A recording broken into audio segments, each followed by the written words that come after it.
sometimes challenging to understand all the elements that need to come together to drive business integration.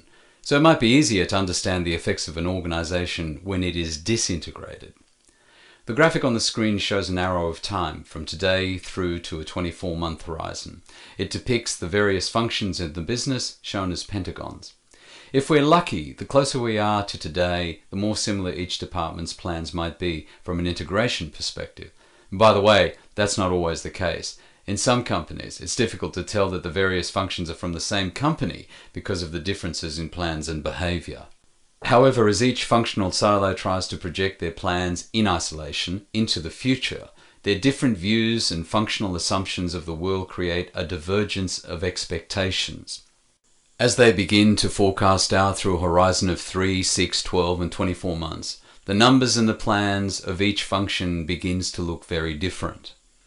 Without an effective integration process, chaos takes over and a series of well-documented effects occur.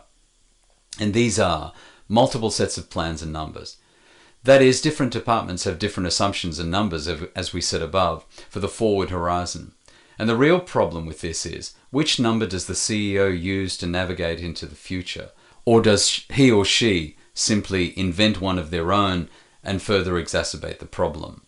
For political, behavioral or cultural reasons, businesses can develop deep functional silos. These silos form to protect the department and not necessarily to act in the interest of the business as a whole. When this happens, we lose control of executing a cohesive strategy. And what we get is a divergent strategy and business plans arising as different functions drive to different objectives and trajectories. Therefore, there cannot be a single active and directive strategy. Very often, key performance indicators can be at loggerheads with each other.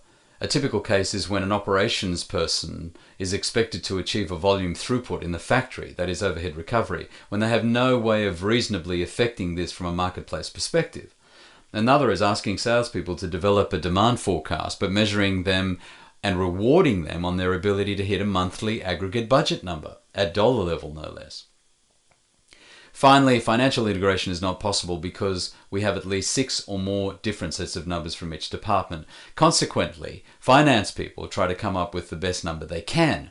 Guess what? It's their number, which just adds another one to the mix and further exacerbates the problem of a single set of plans. At the end of the day, this approach injects chaos, uncertainty and division and takes the business no closer to achieving and delivering the business objectives. In reality, this business is a fatal flaw in their business planning and execution processes that prevent it from working to achieve a common set of plans and business objectives.